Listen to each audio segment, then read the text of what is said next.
Today I'm speaking with Jennifer Hough. She is the author of the international best-selling book Unstuck: The Physics of Getting Out of Your Own Way. And today we're talking about how the science of getting biologically younger as you chronologically age. It's a very juicy conversation, so I can't wait to share with you. Enjoy.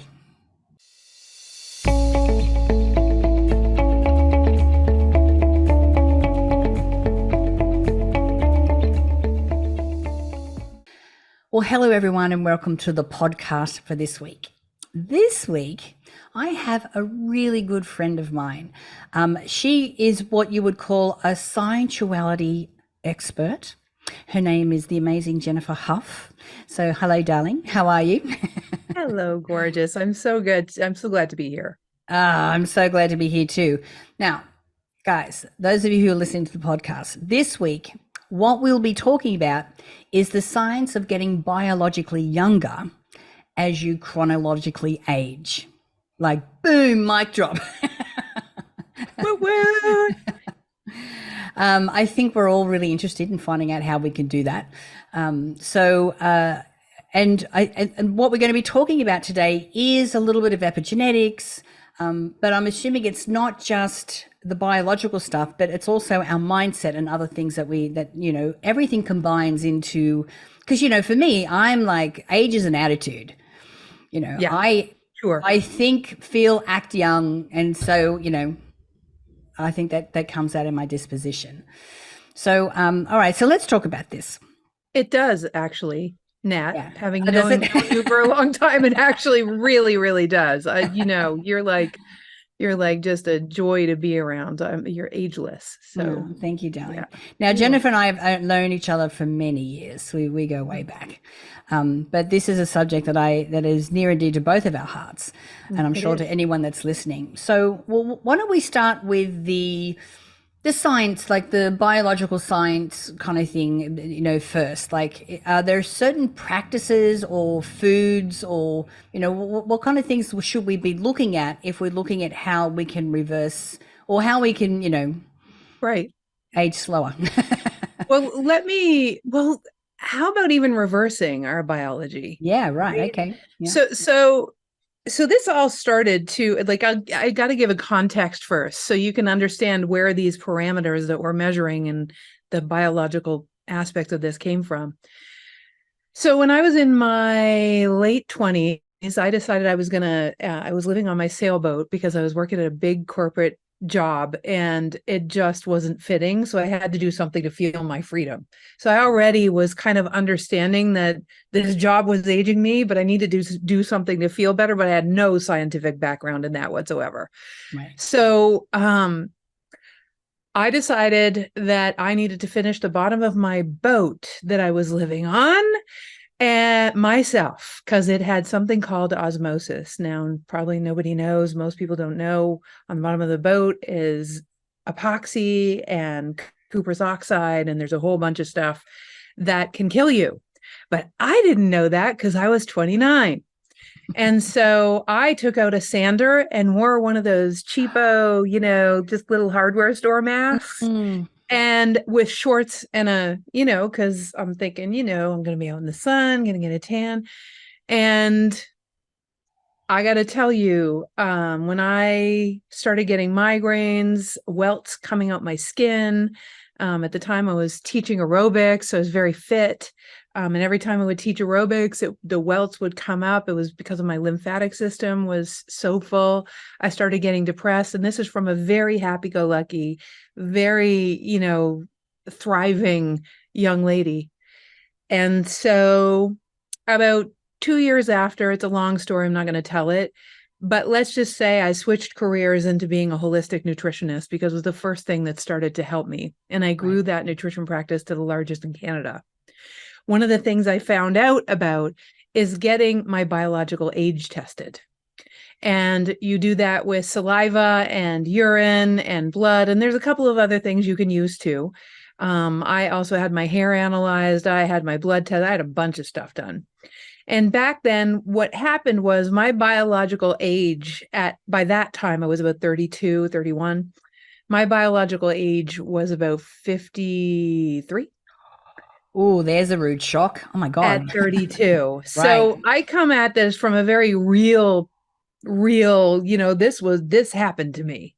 Mm, And right now I did my biological age at 49 or 51. I can't remember. I got to go and pull the test again, but my biological age then was 34.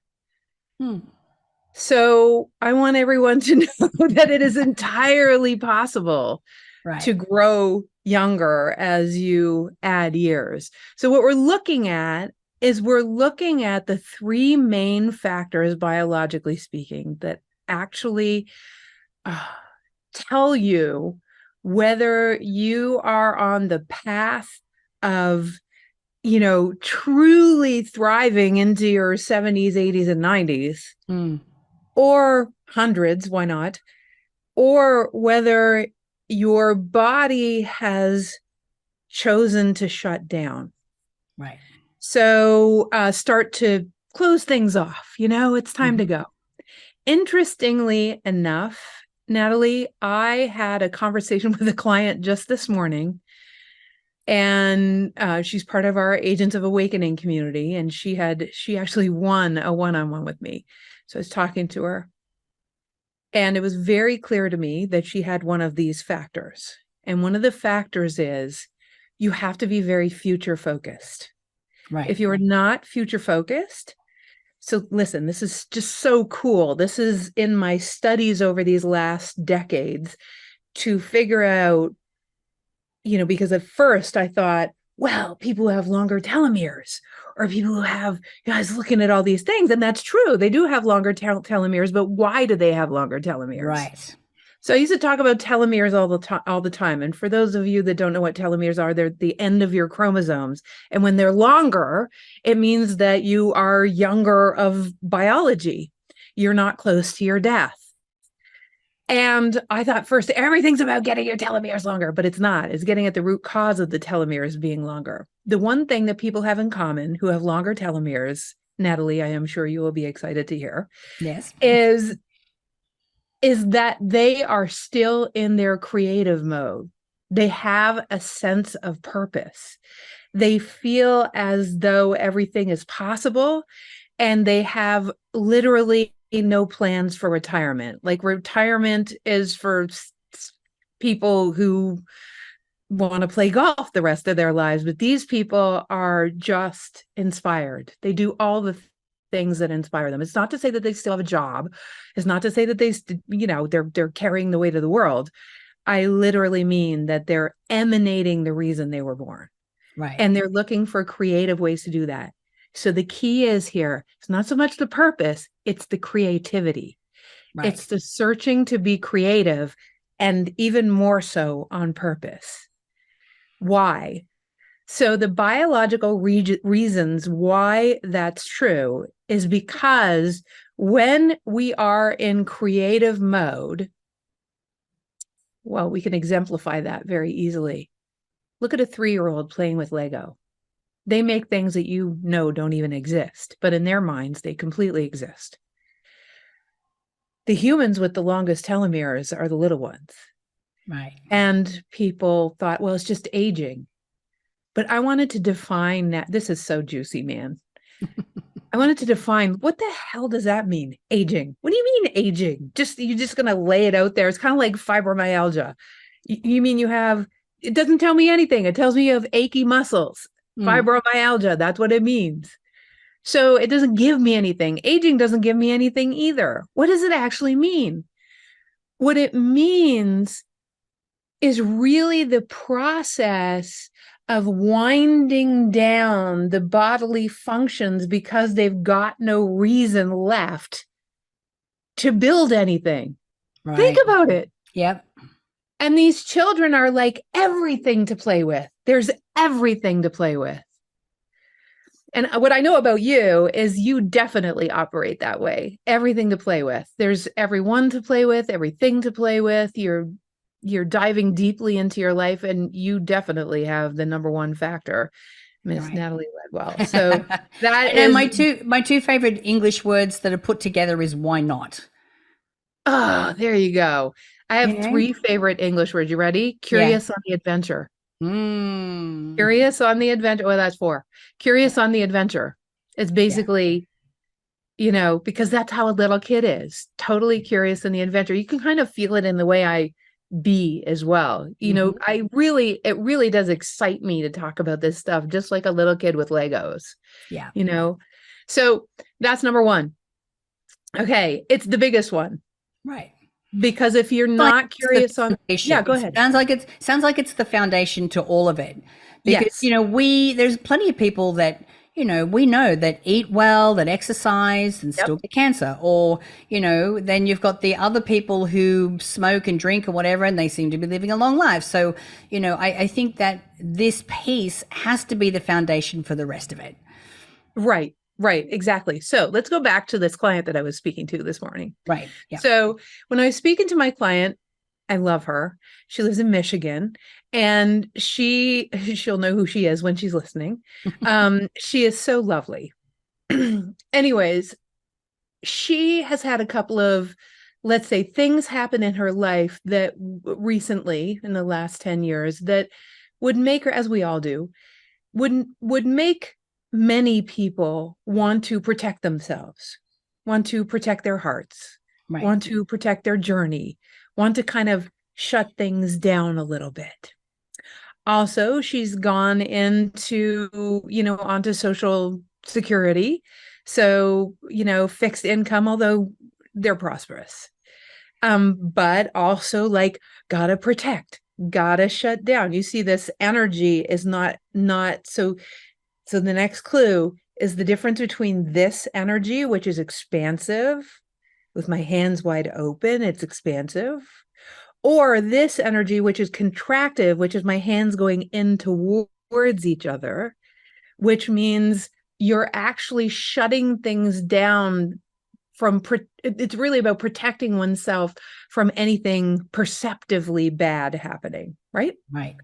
And so the second one is around it's around your favorite 2 words. Why not? Hmm. It's being available to, but there's more to it. It's not just available to. It's being available to life, but there's a knowing piece that is missing. There has to be a knowing, because this knowing is what affects your biochemistry. A knowing that life is happening, all using the laws of physics, always happening for you versus happening to you. Now, let me explain the science of that a little bit. First the physics, then the biochemistry. So the physics is that when you approach life like everything is broken and it needs fixing, what happens is life and physics, which is the basis for our atoms, for our gravity, for love, for all of those things, physics, the smallest particles, the metaphysical world, not just physics itself, but also wave particles and all those things that combine to make up 99.139% of us. That aspect of us is listening. We're out here on this leading edge, having intentions and dreams, and even if we're lucky, dreams that are dreaming us. Right. And as we're available to those dreams that are dreaming us, what happens is we either contract because we've perceived things are broken. And then what we do is we put our mind into work to try to fix the things that are broken. And we tell consciousness through that activity, physics, those particles, that 99.139% of us, that we're interested in fixing broken things. And then our life becomes full of broken things. Right. And most of the broken things are from the past. So now we're bringing the past into our future because we get afraid, scared. There's a 3-year-old thing to say, because we get scared. So, because you get afraid. And then that fear causes us, and we do it mostly to ourselves. We take course after course after course from the perspective of I'm broken and I need fixing. Right. And we're constantly putting our brokenness in front of us by telling consciousness. So what's the antithesis of that? It was the as the conversation I had this morning. Girlfriend, if you keep going that way, you're going to constantly be shutting down and protecting yourself. And before long, you're going to have a big wall to life in front of you. Right. Or you have to get interested in the fact that the laws of physics are all solution oriented, meaning get more curious about the solutions than you are about the fixing. Right. And if you start to understand the laws of physics, that can only be, we're never not manifesting. People always say, like, I want to be a better manifester. No, you're a great manifester. You're never not manifesting. You're just manifesting crap. Right. Right. And so anyways, that's expansive, contractive. And so that's the second factor. Right.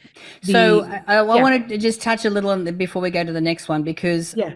what you're describing here is living in a place of surrender and a place of understanding and awareness that even though I may have certain limiting beliefs, and you and I were talking earlier about my partner and I, when we got together, we've been through the stage where our triggers are triggering. Yeah. But the thing is, when I look at that situation, with the trigger situation, I'm like, okay, number one, we were meant to meet each other because it helps us to heal. Because unless we had have met each other, we would not have been the catalyst for that to come to the surface. Sure.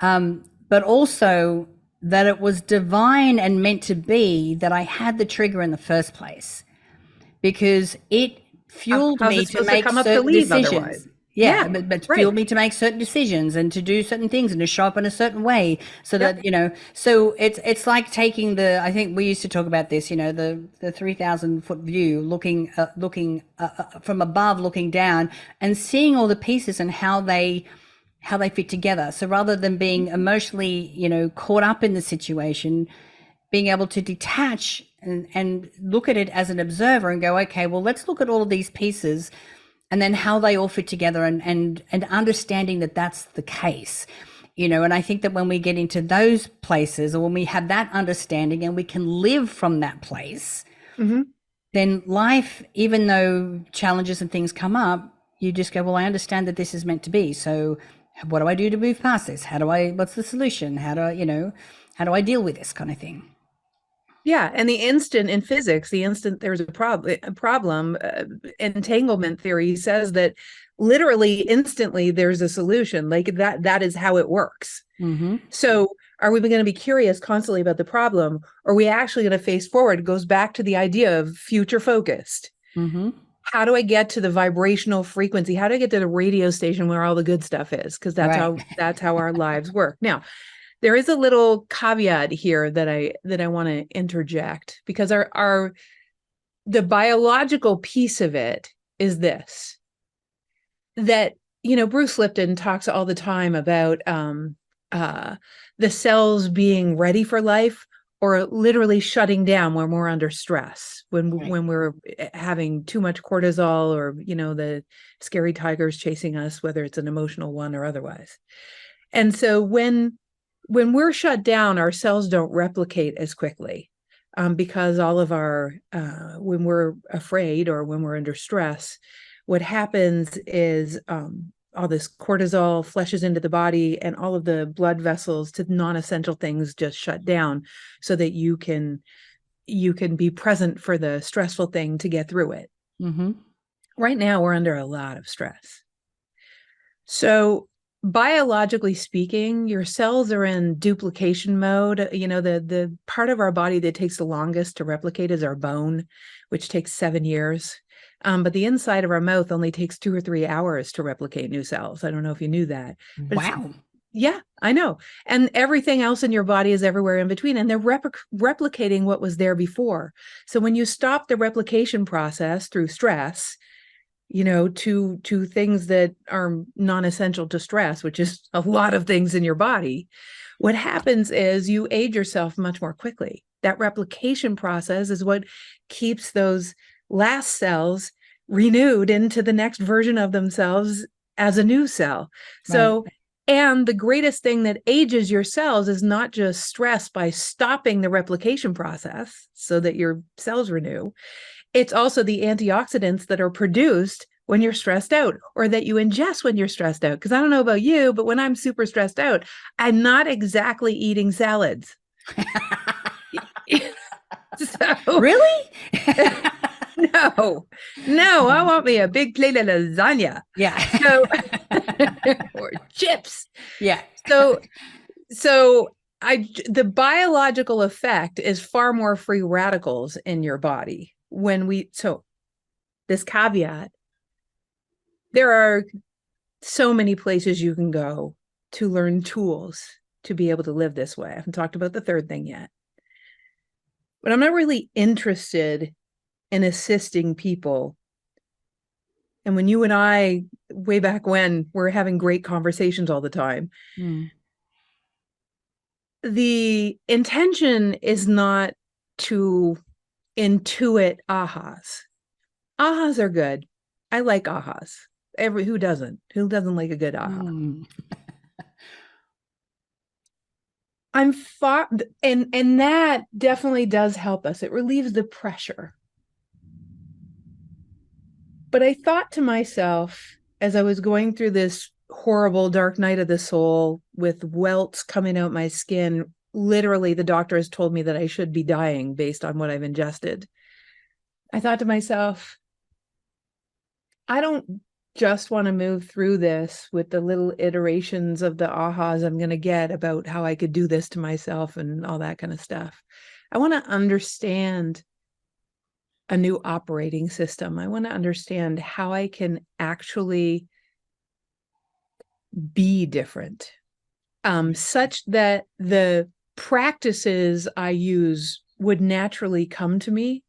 And then I was a living magnet for kind of looking at the picture behind me of that woman with her arms wide open, Mm. right? It's like, I just want to be that picture. And in order to be that picture, that's actually a way of being. It's not a series of ahas that gets you there, because you could be in a survival-based operating system, trying really hard, being under a lot of stress, but have lots of tools to be able to work through the stress. Right. And to me, that's all in the fog. You're just navigating the fog better. What I wanted is, how do I live in the sun? Mm. And that's a different way of operating. It's like, for the rest of our lives, we're all doing personal development work, which to me is like constantly reading the most amazing menus at the most amazing restaurants. And you learn all this personal development work, but you read all the books and you do all the things, but you never actually truly eat the food. And then you never really truly even learn how to make the food and eat the food. Right. And that's where I was coming from. It's like, how do I change the entire operating system so I am not even magnetic for anything like this happening to me ever again, as a natural state of being. Right. So, and that's lots of ahas can happen along the way of that, but that state of being is a whole different thing to teach than Yeah. the aha. And it's a whole, not only is it a whole different way of being, but it's a whole different journey. Like, Yes. because it's not like you understand and go, okay, da-da, everything's great. No, no, no. Because even with this understanding, stuff is going to show up. Yes. Pandemics are going to happen. Our partners will, be going through health issues, all these different things. Yes. And yet it's the practice, or not the practice, but it's the commitment to staying on the journey. It's the understanding, Natalie, that this, there's a video I often use. It starts with the Earth going around the sun and all the other planets going around the sun. And then the whole video turns sideways, so that what you see is that it's not the Earth going around the sun. It's the sun, and the entire solar system is corkscrewing through all of the galaxy. And then it's moving in a spiral forward and out. And that this galaxy is also spiraling through the universe forward and out. So everything for all of us is moving forward and out. We are made of the stardust that moves forward and out, which means that when we want to try to keep it the same and stand still and start to be averse to change, like my client this morning, like, I just want to stay safe, you're actually going backwards. Right. because everything's moving forward and out. And if you want to stand still, everything's moving without you.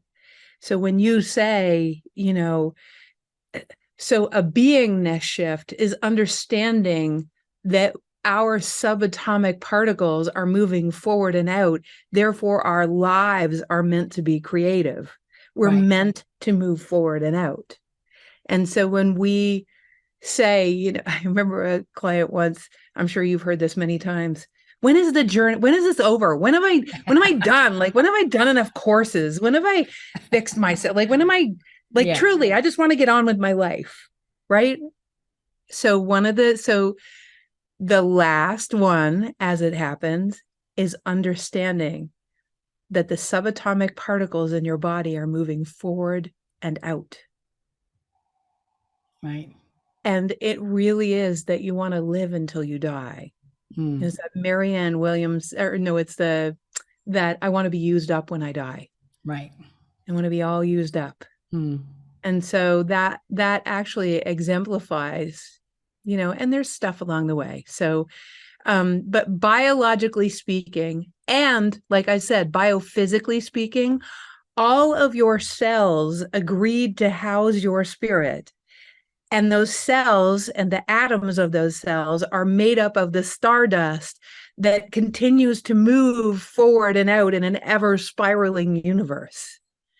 And so the beingness shift happens when we understand it from a quantum physical point of view, that trying to accomplish things so that you can finally rest on your laurels and reap what you sowed is not in the design. No. Yes, do that, but then you better move on to the next or figure out what the evolution of that thing is. Yeah. You get what I'm saying? Absolutely. So these are all the beingness things that relate to how to, and of course there's nutrition and all that kind of stuff. But telomeres can get longer. Yeah. And I remember meeting Marty something, I forget his last name, but he was the guy that designed the flip phone. He used to work for Motorola. Oh, yeah. And I met him when he was in his 80s. And he was still working. He was working with young people. He was working on design teams. Yeah. And someone asked him, will you ever retire? He goes, retire?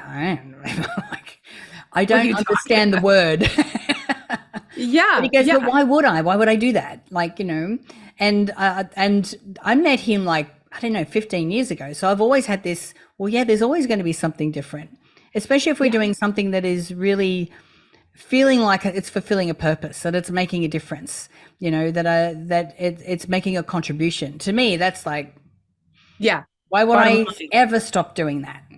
So let's talk about two things that are really freaking cool about this, because people always remember I ran the largest nutrition practice in Canada. One would think I'd be talking about nutrition here. Yeah. So I want to talk about nutrition, but I don't want to talk about it like you asked me originally about nutrition. So I don't want to ignore that you asked me, right?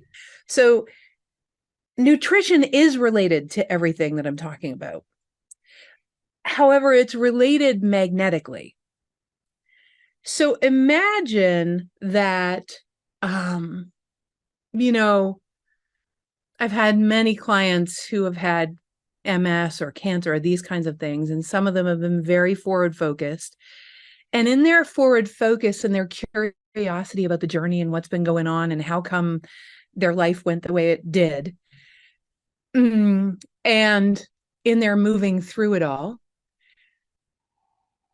their curiosity on the adventure had them, because we give off biophotons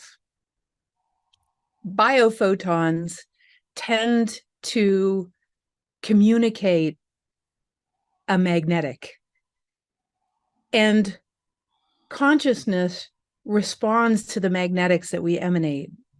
And our curiosity on the adventure and our willingness to see what we haven't yet seen that led to distress or issues in the physical body, our willingness to do that, literally our humility to that, our humility to the communication of ourselves, and the I think in this case, surrender is a very good word. Surrender to the curiosity. I can think of one person I'm thinking of right now. And we just had a conversation about food, in fact. And what I said to her is, well, aren't there things that are presenting, things that are coming to you, people's books that are coming to you, ways of eating that are coming to you? And she said, yeah, I can't believe it. This and that one. And I said, here's the thing. You're in the right space. You are truly in love. You are deeply in gratitude. You're laughing your head off all the time. And you're authentically curious and have been humbled to your life. And so whatever comes to you in that space, because she was trying to figure it out mentally, and you could feel the disconnect from her spirit instantly. And I said, don't figure it out mentally. All that stuff that's coming to you, literally the biophotons that are coming out of your body from this deep place of humble curiosity, that's the stuff you want to be listening to. And it won't be the same for someone else because it's what's right for you. Right. Which is why I got out of nutrition, because I realized there were no the truths. There were only a bunch of odd truths for each person. Yes. You know, you and I have talked about wine, and it's like, I mean, drink wine, don't drink wine. Wine does not work for me at all. I get instant hot flashes all over the place, but there are also natural hormones that you can take and you can also assist your liver so that it doesn't lead to the hot flashes so much. Right. So there are many ways, but you got to follow your way. And the skill of following your way, again, it's part of getting younger biologically as you chronologically age, because as you can with humility drop into your way without someone else telling you what to do, all of a sudden it's okay if they give advice, but you're always going to run it through the filter of your body and how you feel. It's no longer having a guru. You become your own guru.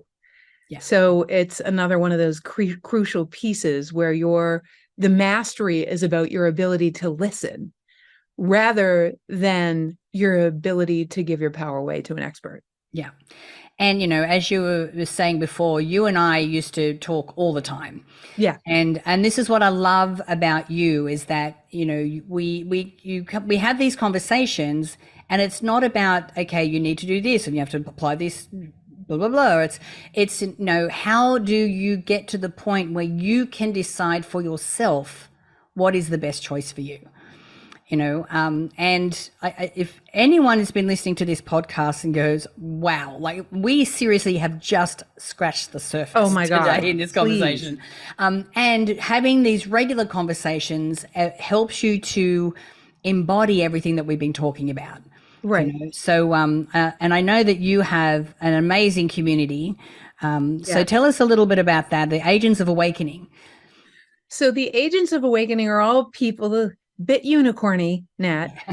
So they're people that know that there's something more to life. They know that they're feeling called. They're not really interested in adding a new one, more better chapter to the book of their life. They literally want a new book, right? So the Agents of Awakening are interested in the physics, in the biophysics, in the how do I embody these knowings? How do they become cellularly a part of me so I don't need training wheels? I literally can just ride a bike. I'm not scared of the bike in survival. I'm not surviving better with the training wheels. I'm actually riding a bike, in fact, all the way to maybe you can do some flips and some, what the Ferrari can do. Right. So in that community, which is mostly made up of women, we are all about understanding the physics of flow and embodying it. And in that community, there's an amazing program. There's two, actually. One is called the Thriving Operating System, which I've mentioned earlier. And the other is called Get Out of Your Own Way, which I would do before I did the Thriving Operating System. Thriving Operating System is usually $1,000 and Get Out of Your Own Way is usually $555. But our participants actually get to do them at no charge when they join the community. So, and it's just a great way, when you're around people that just activate you to think differently and to get into that you know, euthanation, Yes. that youthfulization, mode. They get into that young thinking and you're around it and all of a sudden it spurs you and you get catalyzed, you get excited. Yeah, I know you know it because you're around a lot of those that's people, right. right? So Well, you're that for the, person for me. oh, I love you. Well, it's funny because you're kind of like that for me. So, so, yeah. So, yeah. Yeah. And it's so important. It's one of the factors. In fact, one of the factors is you need community. You need to be surrounded by Yeah. community who bumps you out of survival mode, who kind of your balls rolling down the hill a certain way and it kind of like bump. And all of a sudden they say things that go, oh, make you go, oh yeah, like totally. What was I Yeah, thinking? And yeah. all of a sudden you're right back on track I again, forgot for a right? minute. Yeah. Right. Just for a Yeah. sec, but I'm back. Yeah. So, So so guys, if you go to agentsofawakening.com // event special, there, yes, you will get the Agents of Awakening community for a full year, which is usually $555 in and of itself, for $199. So, and so it's like a couple of $1,000. And that's not the only thing. We do a monthly call where I look at everyone's hologram. It's a freaking amazing. I mean, we were talking about all sorts of stuff about pineal glands and the heart last month is so good. So that's the kind of stuff that happens in the Agents of, and everyone is talking to each other constantly. It's yeah, beautiful. I love that. So Yeah. agentsofawakening.com // event special. Make sure that Mm. you go there and really immerse yourself in a community, in an environment like this. Because I don't know about you, but I'm resonating off the scale right now after this conversation. So, so So yeah, Jennifer, darling, I want to thank you so much for your time today and for chatting and I miss you. I miss these conversations. They're I know, right? always, they always have Well, me spinning off. It's fantastic. time for a catch-up call, I think. And Yeah, yeah, as you know, I've had my own journey, and it's been all about utilizing the tools. My husband just went through something really serious and literally using exactly what we teach. yeah, So I'm grateful to be having spaciousness now so I can reconnect with people I love like you. beautiful. All right, thanks again, darling. We'll chat soon.